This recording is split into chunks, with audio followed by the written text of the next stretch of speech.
लड़की सब तो अगले जन्म तक याद रखेंगे सर। तुम मेरे पापा हो ना, पिछले जन्म में डांटे थे, मैगी नहीं खाने दिए थे, हम इस जन्म में भी गुस्सा है। लोग थोड़ा सा पिता को महत्व ज्यादा दे देते हैं, तो उनके प्रति भी हमारा और आपका कर्तव्य बनता है।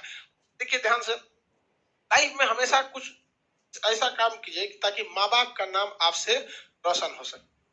बचपन में ना मेरी प्रिंसिपल मैडम थी, क्रिश्चियन स्कूल में पढ़े थे, सीबीएसई बोर्ड।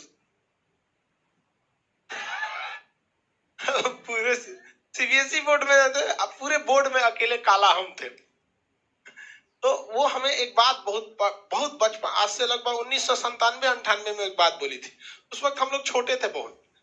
तो वो बोली थी कि बेटा देखो, तुमको अगर अपनी पहचान बतानी है ना, तो अपने पिता का सहारा लेना पड़ता है। सबको इस समाज में अपने पिता का सहारा लेना पड़ता है। हमें अपनी पहचान बतानी है, कौन है। जैसे आप गांव में जाते हैं, अपनी पहचान क्या बताते हैं? पिता का नाम बताते हो। तो कहती थी कि बेटा तुम लोग ऐसा काम करो ना कि आने वाले 10-20 साल बाद जब तुम बड़े हो, तो जब तुम्हारे पिता को अपनी पहचान बतानी पड़े ना, तो उन्हें अपने पिता का सहारा ना लेना पड़े, बल्कि अपने बेटा का सहारा लेना पड़े कि मैं इनका पिता हूं। तो आप भी याद रखें, आज आपको इतना कामयाब होकर रहना है।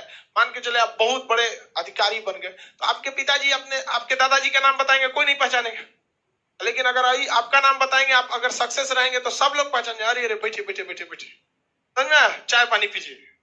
ऐसा काम कीजिए कि माँ बाप का गर्व से सीना चौड़ा हो जाए, कॉलर बाप का एकदम ऊंचा हो जाए। लेकिन लड़का लड़की क्या करेगा? पटना आएगा, उसको प्रेम हो जाएगा, भाग जाएगा, हो गया। इससे भी बाप का नाम होगा, कहेगा हमारी बेटिया भागल थी। अच्छा आप ही है ना, बैठे बैठे लात जूता दे रहे इनके। ये सब चीजें भी थोड़ा सा ध्यान रखना, ये आपका कर्तव्य बनता है। ये ये क्या है? ऋण है। तो ऋण कितने प्रकार के? 3।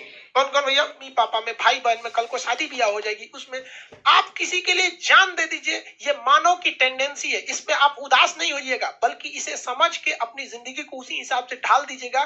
किसी के लिए एहसान करने जा रहे हैं तो याद रखिएगा ये 2 से 3 दिन में भूल जाएगा। और अगर किसी को आपने डांट दिया भी ना, तो एक बात याद रखिएगा कि ये साला जिंदगी भर नहीं भूलेगा। समझा गया कि नहीं? लड़की सब तो अगले जन्म तक याद रखेंगे सर। तुम मेरे पापा हो ना, पिछले जन्म में डांटे थे, मैगी नहीं खाने दिए थे, हम इस जन्म में भी गुस्सा है। तो ये दुनिया का उसूल है, इसलिए आप अपनी जिंदगी को इस हिसाब से ढालिएगा कि किसी से उम्मीद नहीं रखिएगा, क्योंकि दुनिया केवल मतलब से चलती है।